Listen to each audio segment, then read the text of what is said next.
You're listening to The Miller's Wife, a Boat Angel Family Films production. This collection of short stories, written by Brian Stewart and narrated by Alexa Lee, include the short stories The Boat, The Makeover, The Tournament, The Proposal, Morrie the Ice Queen, The Buttercups, St. Francis and the Goat, The Last Dog, The Missing Bride, and Cell Block 7. All materials copyright 2020 Boat Angel Family Films. The Boat.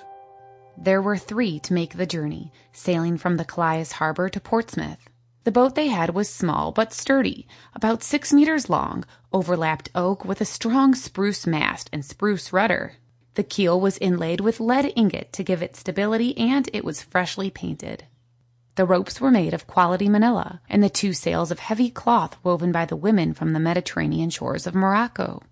No finer materials were to be found anywhere.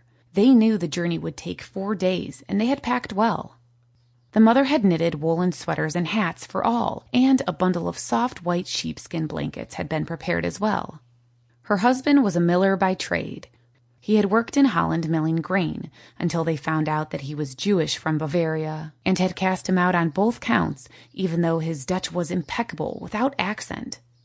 Unable any longer to provide for his family, he used the last of his savings to purchase the small boat. Having heard that Portsmouth was an area where tradesmen were valued more for their contribution than their heritage, the idea to journey there was birthed. There was nowhere else. The French were not welcoming to strangers either, and they would buy no flour or bring grains from anyone that was not of their blood. It was time to sink or swim.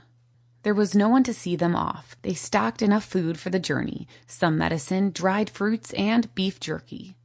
They filled their water barrels with the freshest water they could find after scrubbing the barrels with lime, making sure they were free from the pox or anything that could cause them dysentery and render them unable to man the small vessel. They slept all night next to the beach, and when high tide came at 9 a.m., they cast out. Their daughter was a lively 3 years old, and she had grown up around water. Holland had been a wonderful place to her with her blonde hair. Most thought that she was a native, as they thought her mom with her sharp blue eyes, light complexion, and long braided hair was one of them as well. Unaware of any danger, she could not have been happier with the great adventure.